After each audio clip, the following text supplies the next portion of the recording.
New in Live 11 is the Hybrid Reverb device. Hybrid Reverb is a combination of Convolution Reverb and also Algorithmic Reverb. I've got a synth patch loaded up here.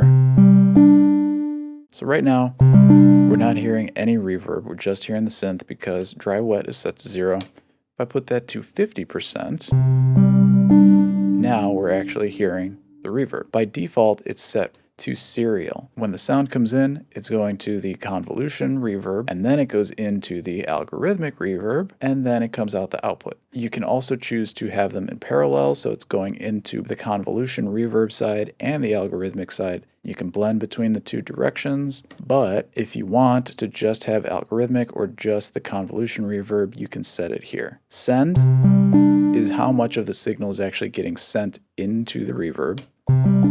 By default, it's set to 0 dB, so all of the signal that's coming in is going into the reverb. Pre-delay is offsetting where the reverb is starting. This is pretty nice that you can tempo sync the pre-delay, which gives you a little bit of separation between the dry signal and the wet signal. And then feedback, there's like a little line that goes from the blue one, and then it comes out here, and then it goes back before the blue one, and that is the feedback path. If we turn this up,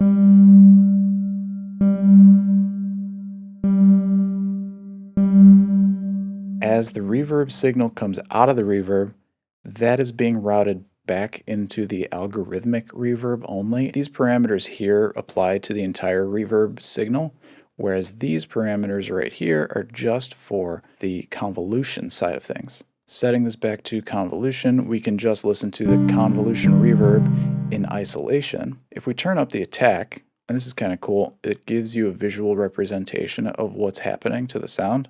I'm going to turn wet all the way to 100%. Now this reverb is only 800 milliseconds long in total, but if we picked a longer reverb sample here, this one is 2 seconds long. Now if I turn the attack up longer, you can hear the difference that makes. Similarly with decay, if we take a long reverb like this and then we turn it down to something short like 200 milliseconds, now it just sounds like a much tighter, smaller room. If I reset decay and then start to adjust the size parameter, it's shortening the entire reverb sample. Whereas if we make it 200% the size that it was, you get a much longer decay, but it's also changing the EQ characteristics of the reverb as well. This goes all the way up to 500. Notice how much of the top end is rolled off when we do that. It's much darker.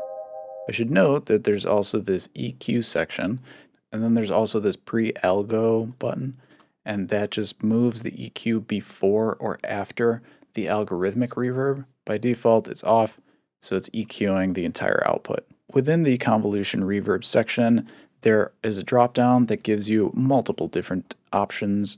We've got early reflections, real places, chambers in large rooms, made for drums, halls, plates, digital, textures, and then also you can add in your own impulse responses. And then within each of these, there are many different options that can be toggled using this arrow button. Some of the textures are cool, like with chains. You can hear all of these. It's almost like a tap of a delay. And if you turn it up to like 400, it stretches out that sample. So now when we play a chord in, you're getting almost like a delay kind of sound, but it also has the timbral qualities of the impulse response that's in there. Since we're just using the convolution side of the reverb right now, this blend knob doesn't do anything, but if we're in serial and somewhere in the middle, we're going to hear both. The algorithmic side is the side that I am most interested in. There's already the Convolution Reverb Pro if we want to use a convolution reverb. The algorithmic side, on the other hand, is a nice alternative to the regular reverb that comes with Ableton Live. I'm going to make this sound a little bit more percussive. We can just hear more of the reverb now and less of the actual tone of this synth. If you have ever used any reverb ever before in your entire life, a lot of these controls probably look like something you've seen before. Decay is the length of the reverb's tail, so how much it rings out. The max time is 60 seconds, and the shortest time is 100 milliseconds. This represents the size of the virtual room that this reverb is occurring in. And decay is different from size in that it's the amount of time that it actually takes for that reverb tail to die out. So like in nature, you would expect that a big room would have both a big size and a long decay. But we can have a large size room if we make it 100% and a very short decay. And if we turn up decay, we can also turn the size of the room down really tiny. And it kind of gives it this effect that the sound that's in the room is bouncing back and forth between the walls. It's like it gives it more density to the sound, maybe. Damping adjusts the amount of attenuation of the higher frequencies within the sound in the reverb. So if we have this all the way down and then we play a chord, listen to the top end of the chord. If I play it in a higher register, and then if I turn damping up, got a little bit of a darker quality. Go all the way to 100. If you just listen to the tail of the reverb, you can hear it's really dark, kind of muffled sounding. Shape is a weird one. The info text says, shape transforms the artificial space's sonic characteristics from small and resonant to large and diffused. So, presumably, this is small and resonant. And then this is large and diffused.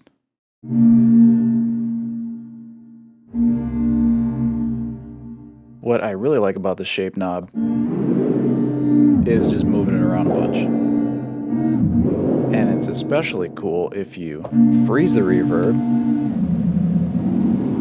and then move it around. The bass multiplier parameter adjusts the decay time of just the low end. So if we turn it all the way down to 25%, it sounds kind of tinny. Whereas if we turn it all the way up to 400% and then listen to the low end, it takes longer for the bass frequencies to die out, and what is considered the low end of the sound is determined by this bass crossover frequency right here. So anything below 440 Hertz is going to be impacted by this multiplier. The modulation control applies a very slight chorus to the reverb tail. So at 0%, there's no modulation. At 50%, you get a very subtle amount of modulation to that tail versus 100%. You can hear the pitch kind of going up and down. Delay is the pre-delay time that is dedicated just to the algorithmic reverb. Versus if I turn this all the way up to 1 second and then hit a chord, you get that delay. So freezes, if I hit a chord, and then I stop playing the chord, it just grabbed onto the signal that was in the buffer of the algorithmic reverb, and it's just playing that over and over again. What's really cool about this is that I can then adjust size to change the pitch of the reverb tail, pitch it way down. Also shape impacts it as well. So again, it's changing the pitch, but it's also affecting the EQ, kind of like the timbral quality of the reverb as well. And you can also adjust the modulation of the sound. So it's pitching up a little bit. Also, you might notice that when this is engaged, this becomes available. No more input signal that's coming into the reverb is being added to what's frozen. If I turn this on and then play something, that new stuff gets added to the frozen reverb. Up until now, we've only been looking at the dark hall algorithm, But you've also got quartz, shimmer, tides, and prism. Looking at the info text for the algorithms, we've got Dark Hall, which is supposed to be a smooth, classic sounding reverb. It's suitable for most medium to long sounding halls. The shimmer algorithm is made from densely stacked diffuse delays and adds a pitch shifter to the feedback signal. Tides creates textures by modulating the output in various frequency bands. There's no info on quartz or prism at the time that I made this video. I'm using the 11 beta, so that may change in the future.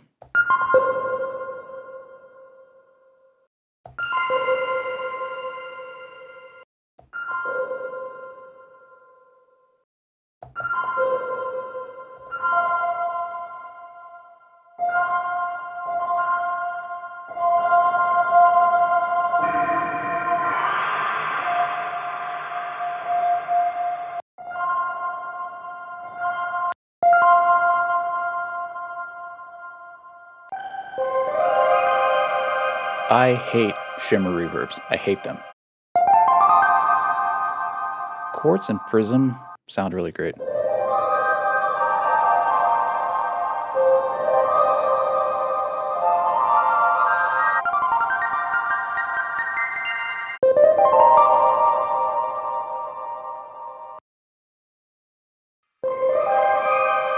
Ugh, yuck.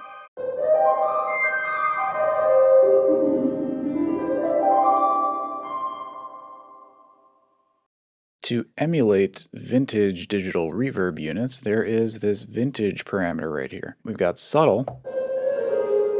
You can hear some fuzzy stuff going on in the top end.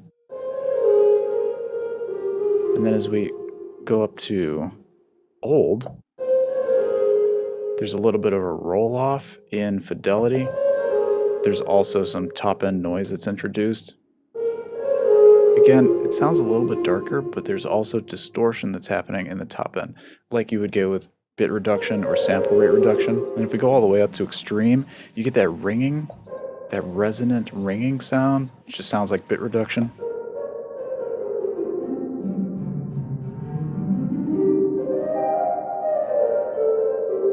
Something that's fun is that while you're playing, if you mess with them, it also changes the pitch.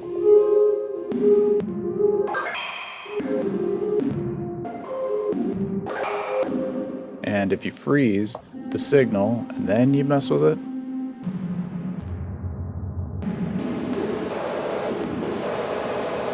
as you might expect, the stereo parameter widens or narrows the stereo spread of the reverb.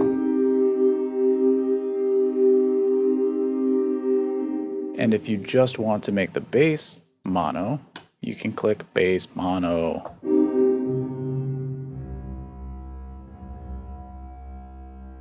It sounds like bass mono is a set filter. Anything that's below 180 Hz gets switched to mono. I thought it would be cool to do a shootout between the Oto Bam and the Hybrid Reverb device. The Bam is modeled after early digital reverbs from the 70s and 80s, and I thought it might be interesting to test some of the algorithms on this against the algorithms in the Hybrid Reverb and see how close they sound, especially with the vintage mode. So keep an eye out for that video coming soon, maybe.